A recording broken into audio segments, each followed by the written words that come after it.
नमस्कार दोस्तों, आप सभी का स्वागत है एक बार फिर से आपके अपने YouTube channel government job family के अंदर। मैं लेकर आया हूँ आपके लिए हिंदी शिक्षण वीडियो के 30 महत्वपूर्ण प्रश्न जो कि रीट परीक्षा, रिपीटेड परीक्षा, सी टेट, KVS सभी जितने भी टीचिंग एग्जाम्स होते हैं सभी के अंदर यह क्वेश्चन आपके लिए काम आने वाले हैं। चलिए दोस्तों स्टार्ट करते हैं।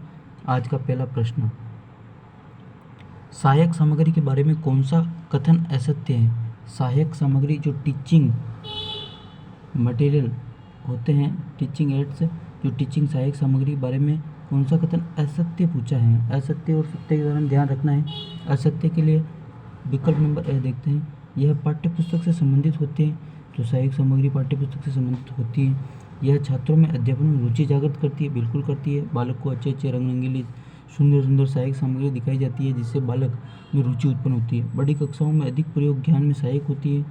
विकल्प नंबर ड, यह छात्रों के अनुभव, समझ तथा आयु के अनुसार होनी चाहिए, बिल्कुल ये भी सत्य बात है। तो इसके अंदर जो विकल्प नंबर से होगा, बड़ी कक्षाओं में अधिक प्रयोग ज्ञान में सहायक होती है, यह बात असत्य है क्योंकि जो सहायक सामग्री होती है वह छोटी कक्षाओं के अंदर ज़्यादा उपयोगी होती है। तो इसके अंदर जो विकल्प नंबर से होगा यह असत्य होगा।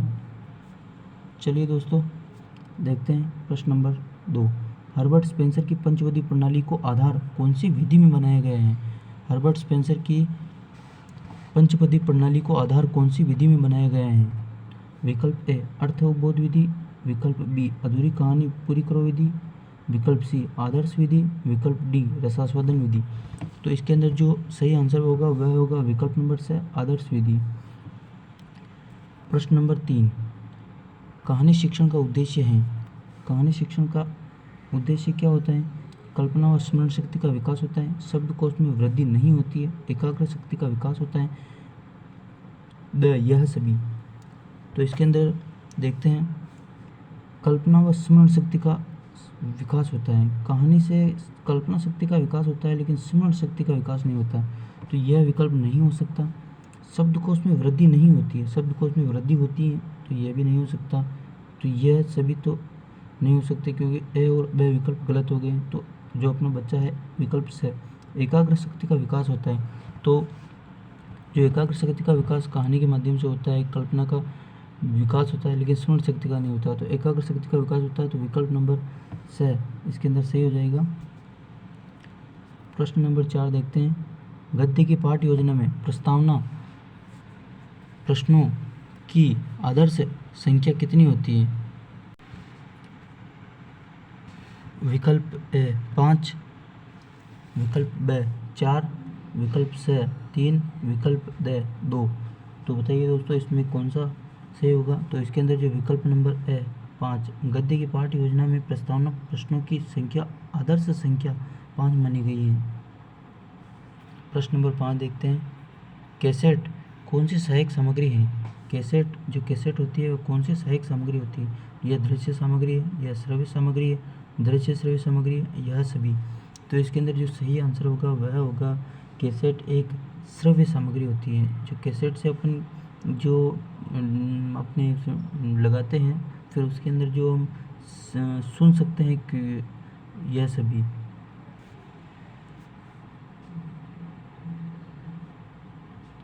मौन वाचन का महत्व है। थकान बहुत होती है, नेत्र और मस्तिष्क सक्रिय रहते हैं, इसमें वाग यंत्रों पर जोर पड़ता है, यह सभी।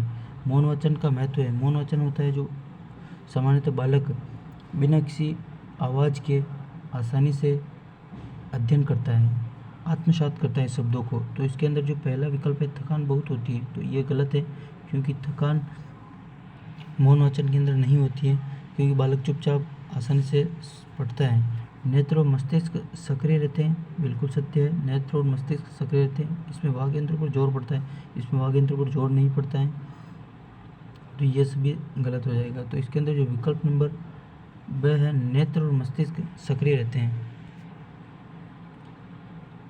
कविता शिक्षण की शुरुआत कौन सी कक्षा से होती है? कविता शिक्षण की शुरुआत कौन सी कक्षा से होती है? पहली कक्षा से, दूसरी कक्षा से, तीसरी कक्षा से, चौथी कक्षा से। तो बताइए दोस्तों कविता शिक्षण की शुरुआत कौन सी कक्षा से होती है? जो इसके अंदर सही आंसर होगा वह होगा विकल्प नंबर ए पहली कक्षा से। जो कविता, कहानी वगैरह जितनी भी जो कल्पना शक्ति का विकास करती है वह सभी प्रारंभिक कक्षाओं के अंदर की जाती है। तो सबसे पहले बालक आता है तो उसे कविता शिक्षण के माध्यम से अध्यापन कार्यों के अंदर रुचि लेने के लिए शामिल किया जाता है। प्रश्न नंबर 8 देखते हैं। हिंदी भाषा शिक्षण की चुनौती है।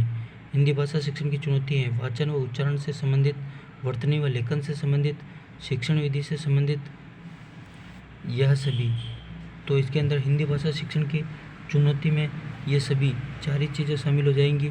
वाचन व उच्चारण संबंधी भी समस्या होती है, वर्तनी व लेखन संबंधी समस्या होती है, शिक्षण विधि से संबंधित और यह सभी। तो इसके अंदर जो विकल्प नंबर 4 है यह सही हो जाएगा। प्रश्न नंबर 9 देखते हैं। उपचारात्मक शिक्षण की कितनी विधियां हैं? उपचारात्मक शिक्षण की कितनी विधियां हैं? उपचारात्मक शिक्षण की 2 विधियां होती है, 3 होती है, 4 होती है, 5 होती है। उपचारात्मक शिक्षण की सामान्यतः 2 विधियां मानी गई हैं। एक तो व्यक्तिगत होती है और एक सामूहिक होती है। प्रश्न नंबर 10 देखते हैं। हिंदी भाषा की विशेषता नहीं है। हिंदी भाषा संयोगात्मक है, हिंदी भाषा परिवर्तनशील है, यह सामाजिक प्रक्रिया है, यह अर्जित प्रक्रिया है। तो इसके अंदर जो विकल्प नंबर है हिंदी भाषा संयोगात्मक है, यह गलत हो जाएगा क्योंकि हिंदी भाषा एक वियोगात्मक भाषा होती है। हिंदी भाषा परिवर्तनशील है, बिल्कुल सत्य बात है। यह सामाजिक प्रक्रिया है, बिल्कुल सत्य है। यह अर्जित संपत्ति है, ये भी सत्य है। तो इसके अंदर जो विकल्प नंबर है यह गलत हो जाएगा। प्रश्न नंबर 11 देखते हैं। मूल्यांकन का गुण है। मूल्यांकन का गुण होता है मूल्यांकन वैध होता है, विश्वसनीय होता है, वस्तुनिष्ठ होता है, यह सभी होता है। तो इसके अंदर जो सही आंसर होगा यह सभी। प्रश्न नंबर 12 देखते हैं। स्वतंत्र अनुकरण विधि कौन से स्तर के लिए उपयोगी है? प्राथमिक स्तर के लिए, उच्च प्राथमिक स्तर के लिए, माध्यमिक स्तर के लिए, उच्च माध्यमिक स्तर के लिए। तो इसके अंदर जो सही आंसर होगा वह होगा प्राथमिक स्तर के लिए स्वतंत्र अनुकरण विधि उपयोगी होती है। प्रश्न नंबर 13 देखते हैं। व्याकरण अनुवाद विधि के दोषों को दूर करने के लिए कौन सी विधि लाई गई? व्याकरण अनुवाद विधि के दोषों को दूर करने के लिए कौन सी विधि लाई गई है? विकल्प ए पाठ्यपुस्तक विधि, विकल्प ब प्रत्यक्ष विधि, विकल्प से भाषा संसर्ग विधि, विकल्प द समवाय विधि। तो इसके अंदर जो सही आंसर होगा वह होगा विकल्प नंबर ब प्रत्यक्ष विधि, जो व्याकरण अनुवाद विधि के दोषों को दूर करती है। प्रश्न नंबर 14 देखते हैं। पाठ्यपुस्तक की आवश्यकता होती है, शिक्षक को होती है, छात्रों को होती है, शिक्षक और छात्र दोनों को होती है, किसी को नहीं होती है? जो पाठ्यपुस्तक की आवश्यकता होती है शिक्षक को भी होती है पढ़ाने के लिए और छात्रों को होती है पढ़ने के लिए। तो विकल्प नंबर 6 इसके अंदर सही हो जाएगा। प्रश्न नंबर 15। भाषिक संरचनाओं पर आधारित प्रश्न महत्वपूर्ण होते हैं। भाषिक संरचनाओं पर आधारित प्रश्न महत्वपूर्ण होते हैं भाषा आकलन के लिए, वैचारिक पृष्ठभूमि के लिए, क्रियात्मक विकास के लिए, यह सभी। तो इसके अंदर जो सही आंसर होगा वह होगा विकल्प नंबर ए भाषा आकलन के लिए। जो भाषिक संरचनाओं पर आधारित प्रश्न भाषा आकलन के लिए महत्वपूर्ण होते हैं। प्रश्न नंबर 16 देखते हैं। कौन सी कविता शिक्षण की विधि मनोवैज्ञानिक है? कौन सी कविता शिक्षण की विधि मनोवैज्ञानिक है? प्रश्नोत्तर विधि, अर्थावबोध विधि, व्याख्या विधि और व्यास विधि। तो इसके अंदर जो सही आंसर होगा वह होगा प्रश्नोत्तर विधि, जो एक मनोवैज्ञानिक विधि है। चलिए दोस्तों प्रश्न नंबर 17 देखते हैं। व्यतिरेकी विधि का अन्य नाम क्या है? व्यतिरेकी विधि का अन्य नाम क्या है? उपसार विधि, तुलना विधि, सुग्गा विधि और भाषा संसर्ग विधि। तो बताइए इसके अंदर क्या सही होगा? व्यतिरेकी विधि का अन्य नाम होता है तुलना विधि, इसे तुलना विधि भी कहते हैं। इसके अंदर बी विकल्प से हो जाएगा। प्रश्न नंबर 18 देखते हैं। बालक जैसा सुनता है वैसा ही बोलता है। इससे बालक में कौन से सिद्धांत का विकास होता है? पुनर्वितरण के सिद्धांत का, अनुकरण के सिद्धांत का, क्रियाशीलता के सिद्धांत का, यह सभी। तो इसके अंदर जो सही आंसर होगा वह होगा अनुकरण का सिद्धांत का। बालक जैसा देखता है, सुनता है, उसी के अनुसार वह सीखता है। प्रश्न नंबर 19 देखते हैं। श्रवण कौशल की कौन सी विधि है जिसमें कविता का अंतिम अक्षर जहाँ खत्म होता है उसी अक्षर से दूसरा समूह नई कविता सुनाता है? विकल्प है तुकांत विधि, विकल्प ब कविता विधि, विकल्प से अंत्याक्षरी विधि, विकल्प द यह सभी। तो इसके अंदर जो सही आंसर होगा वह होगा विकल्प से अंत्याक्षरी विधि। इसके अंदर पहला समूह जहाँ अंतिम अक्षर खत्म होता है, दूसरा समूह वहीं से नई कविता की शुरुआत करता है। प्रश्न नंबर 20 देखते हैं। छात्रों के अशुद्ध उच्चारण का मुख्य कारण है क्षेत्रीय बोलियों का प्रभाव, स्थानीय बोलियों का प्रभाव, अध्यापक का उच्चारण की दृष्टि से अप्रशिक्षित होना, इंद्रियों का विकास न होना। तो इसके अंदर जो सही आंसर होगा वह होगा विकल्प नंबर 6, अध्यापक का उच्चारण की दृष्टि से अप्रशिक्षित होना। प्रश्न नंबर 21 देखते हैं। कौन सी विधि है जिसमें अध्यापक और बालक दोनों मिलकर पाठ करते हैं? आदर्श वाचन, अनुकरण वाचन, समवेत वाचन, गहन वाचन। आदर्श वाचन अध्यापक द्वारा किया जाता है, अनुकरण वाचन बालक द्वारा किया जाता है, गहन वाचन बालक अध्यापक दोनों के द्वारा किया जाता है, अलग अलग किया जाता है। समवेत वाचन के अंदर जो बालक और अध्यापक होते हैं दोनों मिलकर पाठ का अध्ययन करते हैं। तो इसके अंदर जो विकल्प नंबर से है वह सही हो जाएगा।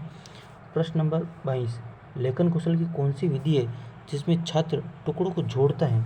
रूपरेखा अनुकरण विधि, पेस्टोलॉजी विधि, जैकार्ट विधि, इनमें से कोई नहीं।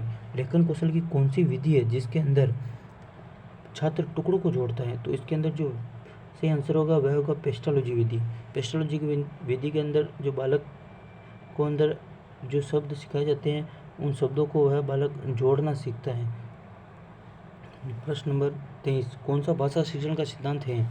उद्देश्य निर्धारण का सिद्धांत, अनुकरण का सिद्धांत, व्यक्तिगत भिन्नता का सिद्धांत, यह सभी। तो इसके अंदर जो सही आंसर होगा वह होगा विकल्प नंबर द सभी।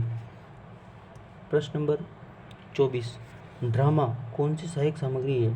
जो ड्रामा होता है वह कौन सी सहायक सामग्री होती है? दृश्य, श्रव्य, यह सभी। तो इसके अंदर जो सही आंसर होगा वह होगा दृश्य और श्रव्य। ड्रामा को अपन देख भी सकते हैं और सुन भी सकते हैं। प्रश्न नंबर 25, कौन सा कथन असत्य है? कौन सा कथन असत्य है? पाठ्यपुस्तक की लेखन शैली इसको आकर्षक बनाती है, पाठ्यपुस्तक की शैली में विविधता नहीं होनी चाहिए, पाठ्यपुस्तक की शैली में माधुर्य, ओज, प्रसाद का गुण होना चाहिए, यह सभी सत्य है। कौन सा असत्य है? असत्य पूछा है। पाठ्यपुस्तक की लेखन शैली इसको आकर्षक बनाती है, यह कथन सत्य है। पाठ्यपुस्तक की शैली में विविधता नहीं होनी चाहिए, यह कथन असत्य है। पाठ्यपुस्तक की शैली में माधुर्य, ओज और प्रसाद का गुण होना चाहिए, यह कथन भी सत्य है।